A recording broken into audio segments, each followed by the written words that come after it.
Dave Ellison, Chuck Beeler, and we're from Megadeth, and you're not, and you're watching the Pepsi Power Hour. Is that an appropriate label? I think it's right. You know, they hit the nail on the proverbial head.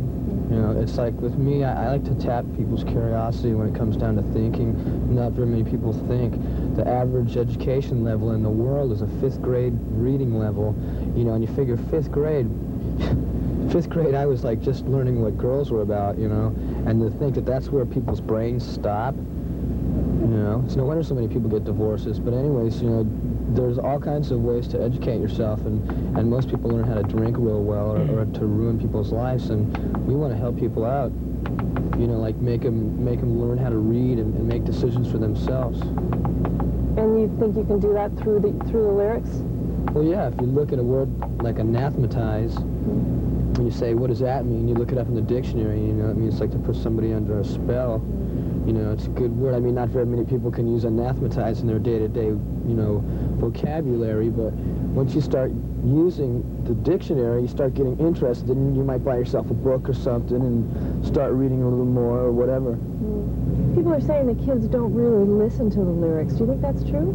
That's a lie. I think it's a lie, too. Unless there's like a puppeteer opening and closing all these guys' mouths in front of us. They know every word. You know what, I know what I say, and I watch them sing it right along with me. People don't listen to lyrics to a lot of rock bands because they don't write anything that people want to listen to. You know, they listen to about how their, you know, how their they're favorite rock cowboys. stars like getting laid and how big their sock is in their pants, and it's like the lyrics in this band. We live in a real world where you get hip quick or you get ripped off and you get raked over the coals, and it's like, that's our saying. It's like, what are you, new? Get a clue, you know, get hip to what's going on, and that's what I think a lot of Dave's lyrics are really about. They're real street level, and it's, you know. A lot of metal bands have been taking a lot of flack for their lyrical content.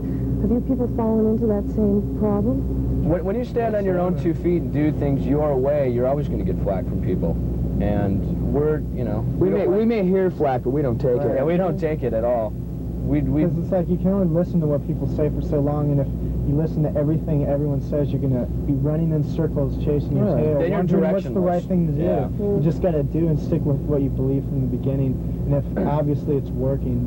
I mean, we hear people say we don't necessarily listen. Our motto is she'll subdue but never tame us. I mean, they can handcuff us and put us in a straitjacket in a padded cell, but one day they'll open the door and I'll get back out.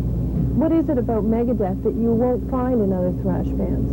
I don't know. I think that Megadeth stands apart from a lot of these bands because we can actually play our instruments, for one thing. We have some chops to play. In the video community, they tend to lump all heavy metal videos together and call them sexist and racist. Do you agree? I don't know.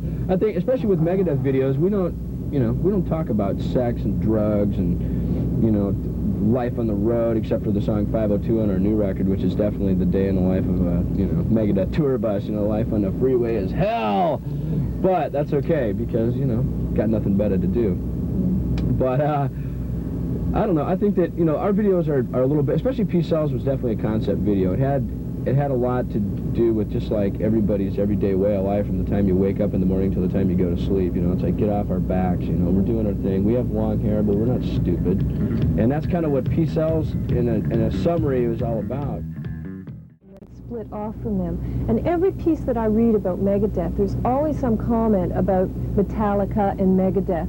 Is that something that's always coming from the interviewer, or is it something that you like to talk about? We don't bring it up. You know what? I think that there's like, especially in America, there's a few magazines, I won't mention any names, but this whole Metallica-Megadeth feud has gotten so blown out of proportion, and it's, I think that, I mean, they're a good band. They do their thing. They do their thing. They do their thing, man. But we're our own band. We do our own thing, and I think at the beginning a lot of people thought maybe we were riding on the coattails of Metallica's success with him, but now we just 3 records right later. Yeah, 3 records later, I think we proved ourselves. You know, enough said. Because if you play both records at the same time, you can tell who does what, and that there's melody and mosh, and that there's mosh and melody and mosh and mosh and mosh, and you get more melody and mosh for your money on that side. Yeah, definitely more notes per dollar on our record. Yeah. I heard a comparison once that you guys said, it's like the difference between Megadeth and Metallica was the difference between the Clash and the Ramones. It's because we're a thinking band and they're a thrashing band, you know? And it's not that hard to sit there and go wheedly-doo on the leads, you know, instead of trying to do pentatonic inverted scales and diversified things, you know, that other people can... I mean, I play guitar, and one song on this new record, I use my thumb to fret off the octave, and I'm going 12 fret span and using my pinky at the other end to get that thing done. I mean, you could cheat and do it like different ways using a capo and stuff like that, but those guys are the last person I ever it's a imagine with the seeing thumb do stuff like that. It's a long wheedly-doo. You know, we use a lot of double hand playing. You know, using different chords. There's chords where you finger like this, and then you finger like that real quick to do a second chord faster than going da-da. It's like da-da. And it just goes so much faster, you know, there's intelligence in our playing. We're trying to rip the guitar apart and put it back together again. My guitar barfs all night because I beat its guts out on stage. I put it back in the case the next morning and things like all sweaty and bloody and spitted on and stuff. Isn't there, I guess with thrash, there's a whole new guitar technique coming out, just like cutting corners. It's like chainsaws with volume knobs.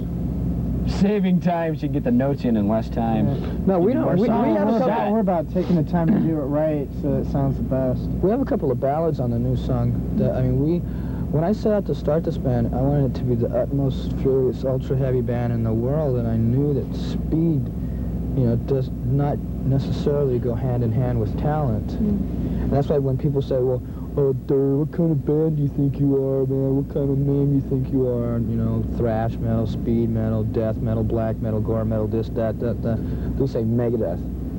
That sums it all up, you know. I mean, it doesn't have to, you know, say, oh, well, we're limited to thrash, or we're limited to speed metal, or we're this or we're that, you know. It's the way we classify ourselves. We don't like being categorized. Enough talking, let's have another video. What would you like?